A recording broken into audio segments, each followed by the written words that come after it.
कौन कहता है आसमां में सुराख हो नहीं सकता, एक पत्थर तो तबीयत से उछालो या। कुछ इसी तरह से नामुमकिन को मुमकिन कर दिखाया है जननायक राहुल गांधी जी ने, जो लंबे समय से जाति जनगणना के लिए जनता की आवाज बुलंद कर रहे थे। आखिरकार मोदी सरकार उनके सामने झुकने को मजबूर हो गई और जाति जनगणना कराने का ऐलान कर दिया। राहुल गांधी जी ने भारतीय राजनीति को एक नई दिशा दी है। देश के राजनीतिक एजेंडे को स्पष्ट रूप से सामाजिक न्याय की दिशा में मोड़ दिया है। उन्होंने सामाजिक न्याय, समता और बहुजन हितों को केंद्र में लाकर खड़ा कर दिया है। उन्होंने जाति जनगणना, आर्थिक और सामाजिक बराबरी के मुद्दे को सड़क से लेकर संसद तक उठाया। उनके इन तेवरों से साफ था कि अब देश में जाति जनगणना होकर ही रहेगी।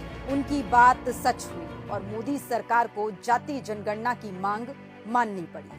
भारत जोड़ो यात्रा और न्याय यात्रा के दौरान उन्होंने गांव-गांव जाकर उन समुदायों की बात सुनी जो मुख्य धारा की राजनीति में अक्सर अनदेखी रह जाती है। राहुल जी बार बार इस बात पर जोर देते हैं कि भारत को हर समाज, हर वर्ग और हर जाति का देश बनाना होगा।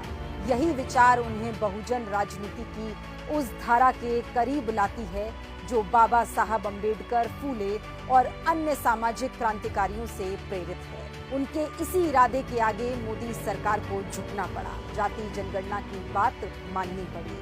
भागीदारी के हिसाब से हिस्सेदारी अब सच बनेगी और इसका पूरा श्रेय जाता है देश की जनता और राहुल गांधी जी को, जिन्होंने अपनी कोशिशों से इसे जमीनी हकीकत में तब्दील कर दिया।